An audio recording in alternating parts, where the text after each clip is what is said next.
Finally એક બહુ મોટા રાહતના સમાચાર સામે આવતા જોવા મળી રહ્યા છે અને જે ડિજિટલ 2.0 પ્રોગ્રામ હતો એચડીએફસી બેંકનો, જેના પર આરબીઆઈ દ્વારા પ્રતિબંધ મૂકવામાં આવ્યો હતો, ટેમ્પરરીલી રોક લગાવવામાં આવી હતી, આખિરકાર હવે આ પ્રતિબંધ હટતો તમને જોવા મળશે. ડિસેમ્બર 2020માં તમને આ પ્રતિબંધ લાગતા જોવા મળ્યા હતા આરબીઆઈ તરફથી. અને ઓગસ્ટ 2021માં પહેલું અપડેટ એ હતું કે ક્રેડિટ કાર્ડ નવા ઇસ્યુ કરવા માટે એચડીએફસી બેંકને મંજૂરી મળી ગઈ હતી અને હવે આરબીઆઈ જે રેકમેન્ડેશન્સ છે તે બધા જ રેકોઝની સાથે હવે હાઈએસ્ટ સ્ટેન્ડર્ડ્સને અનુસરવા આ પ્રતિબદ્ધ છે બેંક, તેવું તેમણે કહ્યું છે. એટલે તેમનું સ્ટેટમેન્ટ છે જેમાં તેમણે આ ઉલ્લેખ કર્યો છે કે હવે ફાઇનલી બધા જ રિસ્ટ્રિક્શન્સ હટી ચૂક્યા છે, નોર્મલ બિઝનેસ તરફ તેઓ આગળ વધી રહ્યા છે અને જે ડિજિટલ દિશામાં આગળ વધવાનો એચડીએફસી બેંકનો પ્રયત્ન છે તે દિશામાં તેમને આગળ વધવા મળશે. હવે કોઈ પણ પ્રકારના રેસ્ટ્રિક્શન્સ નથી. આના પર એક રિએક્શન તમને બ્રોકરેજ હાઉસીસ તરફથી. મોર્ગન સ્ટેનલી સૌથી પહેલાં ઓવરવેટનો કોલ 2050ના લક્ષ્ય એચડીએફસી બેંક પર. તેઓ કહી રહ્યા છે કે નવી દિશામાં આગળ વધવું પ્રતિબંધ હોવા છતાં પણ તેમણે ઘણા ડેવલપમેન્ટ્સ જરૂર કરી રાખ્યા હતા, બસ લોન્ચ નહોતો કર્યો પ્રોગ્રામ. તો હવે પ્રોગ્રામ ઓલમોસ્ટ તૈયાર હોવો જોઈએ તેવું તેમનું માનવું છે. બેંક હવે અહીંયાથી નવા ઇનિશિયેટિવ્સ આવનારા અમુક ક્વાર્ટર્સની અંદર લોન્ચ કરશે તેવું તેમનું કહેવું છે. આરબીઆઈ તરફથી મંજૂરી મળવી ઇન્વેસ્ટર્સના કન્સર્ન ઘટાડવાની બાબત છે અને આના કારણે થઈને બેંકની ડિજિટલ કેપેસિટીઝ જે છે, કેપેબિલિટીઝ છે તે વધતી સુધરતી જોવા મળશે. તેઓ એક્સપેક્ટ કરી રહ્યા છે કે અહીંયાથી ફરી એકવાર રેવન્યુનો જે મોમેન્ટમ છે તે તમને ફરી એકવાર રીગેઇન થતો જોવા મળે, ફરી એકવાર પાછો આવતો જોવા મળે અને ગ્રોથને ફરી એકવાર બૂસ્ટ એટલે કે એક્સેલરેશન મળતું જોવા મળે. જેફરીઝ તરફથી બાયકોલ 2160ના લક્ષ્ય એચડીએફસી બેંક પર. આરબીઆઈ તરફથી પ્રતિબંધ હટાવવામાં આવ્યો છે નવા પ્લેટફોર્મ્સ માટે થઈને અને બીએયુ ઇનિશિયેટિવ્સ છે તેના કારણે થઈને હવે બેંકનું જે ઓવરઓલ પ્રેઝન્સ છે તે થોડી સિમ્પલ થતી તમને જોવા મળશે. જે આરબીઆઈ તરફથી ક્લેરિટી આવી છે એના કારણે થઈને મેક્રો હેડવિન્ડ્સ જે છે તે જરૂર છે, પણ કી સ્ટોક સ્પેસિફિક ઓવરહેંગ જે છે તે હવે પૂરું થઈ ગયું છે તેવું તેમનું માનવું છે.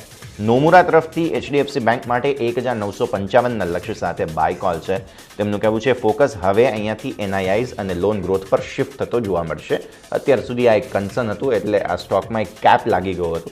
હવે આ કેપ તોડતો સ્ટોક જોવા મળશે તમને. નેગેટિવ સેન્ટિમેન્ટ્સ જે છે તે હવે સુપરવાઇઝરી હિસાબથી જોવા જાઓ તો ફાઇનલી ડેસિપેટ થતા જોવા મળી રહ્યા છે, અહીંયાથી હટતા જોવા મળી રહ્યા છે અને ડિજિટલ એક્વિઝિશન છે કસ્ટમર્સનું તે હવે તમને આવતું જોવા મળશે. વોલેટ શેરની ઇમ્પ્રૂવથી જોવા મળશે તમને, અહીંયાથી પ્રોફિટેબિલિટી વધતી જોવા મળશે. તો આ એક બહુ મહત્વપૂર્ણ મુદ્દો છે કે જે અહીંયા મેન્શન કરવામાં આવ્યો છે.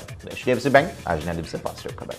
નેક્સ્ટ લુપિન માટે યુએસએફડીએ તરફથી તમને વિગાબેટ્રિન દવા માટે થઈને મંજૂરી આવતી જોવા મળે છે. ઓરલ સોલ્યુશન યુએસપી માટે આ મંજૂરી મળી છે અને કંપનીની દવાનું મેન્યુફેક્ચરિંગ ગોવા પ્લાન્ટમાં થશે અને અમેરિકામાં $275 મિલિયન વાર્ષિક વેચાણનો અંદાજ આ દવાનો છે.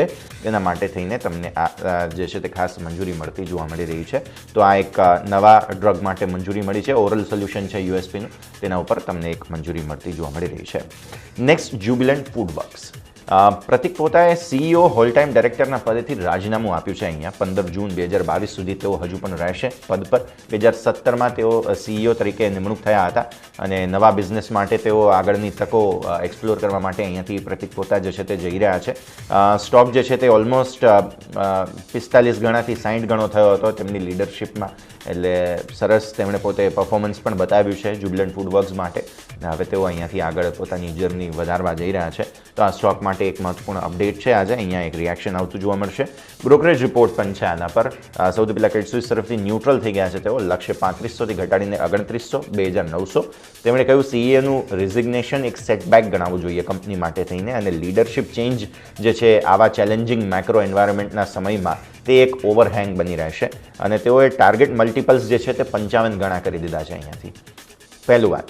બીજું, મોર્ગન સ્ટેનલી તરફથી તમને અંડરવેટ થઈ ગયા છે તેઓ. ઓવરવેટમાંથી ડાઉનગ્રેડનું રેટિંગ તમને જોવા મળશે. લક્ષ્ય 5000થી ઘટાડીને સીધા અડધાથી પણ ઓછા 2250. 5000થી લક્ષ્ય ઘટાડીને 2250ના લક્ષ્ય. ઓવરવેટથી અંડરવેટ થઈ ગયા. સીઈઓ ડિપાર્ટ થઈ રહ્યા છે અહીંયાથી અને સ્ટ્રેટેજીસ જે છે તે હવે ક્વેશ્ચન બનાવી રહી છે.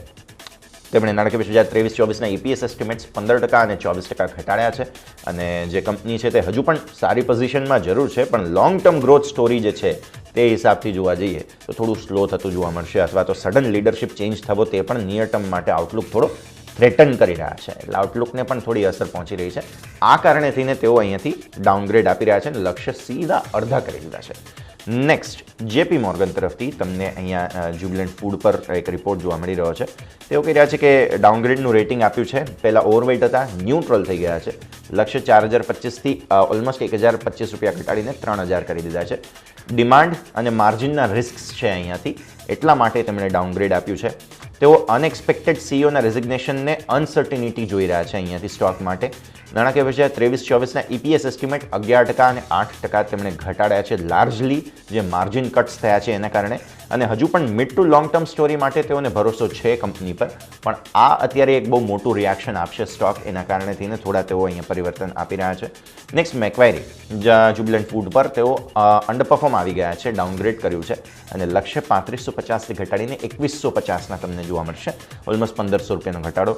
તેઓ ઇન્ડસ્ટ્રીના જે કંઈ પણ જે પરફોર્મન્સ છે સેલ્સ પર સ્ટોરના પરફોર્મન્સની સામે આ જે જ્યુબિલન્ટ ફૂડનું જે પરફોર્મન્સ છે તે વીક છે તેવું નંબર 1 જોઈ રહ્યા છે, જે ફર્ધર પ્રેશર અહીંયાથી થોડું બતાવશે તમને તેવું તેઓ કહી રહ્યા છે. જે સીઈઓનું રેઝિગ્નેશન છે તેના કારણે અમુક કન્સર્ન્સ ઊભા થઈ રહ્યા છે, એક્ઝિક્યુશન, અર્નિંગ્સ ગ્રોથ બધા પર. નાણાકીય વર્ષ 22-23-24 EPS એસ્ટિમેટ્સ 3, 13 અને 15% સુધી તેમણે કટ કર્યા છે, એટલે 23-24માં વધુ અસર તમને આવતી જોવા મળી શકે છે. ઇવન નાણાકીય વર્ષ 2022 માટે પણ તેમણે થોડું કન્સર્ન બતાવ્યું છે. નેક્સ્ટ યુએસએલ કંપની માટે નવું રોકાણ સામે આવતું જોવા મળી રહ્યું છે. યુએસએલ અને નેઓ સ્પિરિટ્સ અને બેવરેજીસ, આમાં આ જે કંપની છે નેઓ સ્પિરિટ્સ એન્ડ બેવરેજીસ, તેમાં 31.5 કરોડમાં 22.50% હિસ્સો યુએસએલે ખરીદ્યો છે. અને આ જે નેઓ છે તે ગ્રેટર દેન હાપુસા પ્રખ્યાત બ્રાન્ડ છે તેમની, અને નાણાકીય 2021ના જે વેચાણ છે તેના 10 ટાઈમ્સ પર આ ડીલ થતી તમને જોવા મળી રહી છે. તો એક ઇન્ટરેસ્ટિંગ ડેવલપમેન્ટ છે. જો નેઓની આવક તમે જુઓ તો વર્ષ 2019માં 2 કરોડની તેમની આવક હતી, જે વર્ષ 2020 નાણાકીય વર્ષની વાત કરી રહ્યો છું, તો નાણાકીય વર્ષ 2020માં 6.5 કરોડની તેમની આવક હતી, જે નાણાકીય વર્ષ 2021માં લોકડાઉન સમયમાં પણ તેમની 14 કરોડની નેઓ સ્પિરિટ્સ એન્ડ બેવરેજીસની આવક હતી. અને બસ એક જે તેમની ફેમસ બ્રાન્ડ છે ગ્રેટર દેન હાપુસા, આ પ્રખ્યાત બ્રાન્ડના ઉપર તેમનું આટલું 14 કરોડ સુધીનું આવક તમને જોવા મળેલી છે. તો આવી પરિસ્થિતિમાં યુએસએલનું આ નવું એક્વિઝિશન છે, અસર તમને આવવી જોઈએ. Next Paytm. આરબીઆઈ તરફથી ડેફિનેટલી વધુ પણ અમુક રિસ્ટ્રિક્શન્સ તમને આવતા જોવા મળી રહ્યા છે, અને ડેફિનેટલી આજના દિવસે એક હેવી વેઇટ રિએક્શન તમને આવતું જોવા મળશે. એક તરફ આરબીઆઈએ છૂટ આપી છે HDFC બેંકને, બીજી તરફ પેટીએમ પર વધુ રિસ્ટ્રિક્શન્સની ખબરો. તેઓ જોઈ રહ્યા છે પેમેન્ટને, મતલબ પેટીએમ પેમેન્ટ બેંકને નવા ગ્રાહકોના ઉમેરવા પર પ્રતિબંધ મૂકી દીધો છે. અત્યારે નવા ગ્રાહકો તેઓ એડ નહીં કરી શકે. 11 માર્ચના જે એક પત્ર જાહેર કરવામાં આવ્યો છે તેમાં આરબીઆઈ તરફથી આ આદેશ આપવામાં આવ્યો છે, અને પેટીએમના અમુક નિરીક્ષણ છે, પર્ટિક્યુલરલી ઓબ્ઝર્વેશન્સ તેમણે કર્યા છે આરબીઆઈએ, જેના ઉપર તેમણે ચિંતા વ્યક્ત કરી છે. તો આના ઉપર પેટીએમે સ્ટેટમેન્ટ આપ્યું છે કે અમે તાત્કાલિક ધોરણે આરબીઆઈના આદેશનું પાલન કર્યું છે અને નવા ગ્રાહકોનું એડિશન અમે હમણાં પૂરતું બંધ કરી દઈશું. પણ બહુ મોટું નેગેટિવ જે છે તે ખાસ સેન્ટિમેન્ટ તમને અહીંયા આવતું જોવા મળશે. ઓલરેડી ઘણું કન્સર્ન હતું, આપણા એક્સપર્ટ્સ પણ કહી ચૂક્યા હતા કે જો કંઈ પણ આરબીઆઈ તરફથી પગલાઓ ભરવામાં આવે છે તો પેટીએમને સીધી તેની અસર આવશે, અને આવતી જોવા મળી રહી છે. અમુક બ્રોકરેજ રિપોર્ટ છે, રિએક્શન્સ મોર્ગન સ્ટેનલી તરફથી સૌથી પહેલાં તેઓ ઓવરવેઇટ હતા અહીંયા, ત્યાંથી હવે ઇક્વલ વેઇટ થઈ ગયા છે, ડાઉનગ્રેડ કર્યું છે તેમણે પેટીએમ માટે. લક્ષ્ય 1425થી ઘટાડીને 935 થઈ ગયા છે. આરબીઆઈનો પ્રતિબંધ નવા કસ્ટમરના એક્વિઝિશનનો તે રેગ્યુલેટરી અનસર્ટિનિટી અહીંયાથી બતાવી રહ્યું છે, અને તે અનસર્ટિનિટીઝ તમને વધતી જોવા મળશે તેવું તેમણે કહ્યું. બીજું, પેટીએમ માટે મેક્વેરી તરફથી પણ એક રિપોર્ટ છે, તેઓ અંડરપરફોર્મનો કોલ 700ના લક્ષ્ય આપી રહ્યા છે અહીંયાથી. તો ઓલમોસ્ટ 75 રૂપિયાનો ગેપ હવે તમને અહીંયાથી નીચે જોવા મળશે. એવું કહી રહ્યા છે કે આરબીઆઈનો જે બેન છે તે પેમેન્ટ્સ બેંક માટે થઈને એક નેગેટિવ સાબિત થશે, અને તેઓ હવે એક્સપેક્ટ નથી કરતા કે અહીંયાથી બિઝનેસ સબસ્ટેન્શિયલી થોડો આગળ વધતો જોવા મળે, પણ અસર બહુ ઓછી રહેશે તેવું તેમનું માનવું છે, કેમ કે તેમનો કસ્ટમર બેઝ બહુ મોટો છે. તેઓ ઓલરેડી જોઈ રહ્યા છે કે બહુ મોટો કસ્ટમર બેઝ તેમનો છે અહીંયા, અને આવી પરિસ્થિતિમાં પેમેન્ટ્સ બેંકને વધારે અસર નહીં થાય તેવું તેઓ માની રહ્યા છે. પણ સિગ્નિફિકન્ટ ઇમ્પેક્ટ બ્રાન્ડ પર, કસ્ટમર લોયલ્ટી પર આવતી જોવા મળશે, તે સ્વાભાવિક વાત છે, આને ધ્યાનમાં રાખો. તો આ 2 રિપોર્ટ્સ છે. Tech Mahindra next. અધિગ્રહણને મંજૂરી મળતી જોવા મળી રહી છે. થર્ડવેર સોલ્યુશન્સ ને તેઓ ટેક ઓવર કરી શકશે. $42 મિલિયન 100% હિસ્સો તેઓ ખરીદવા જઈ રહ્યા છે થર્ડવેર સોલ્યુશન્સમાં.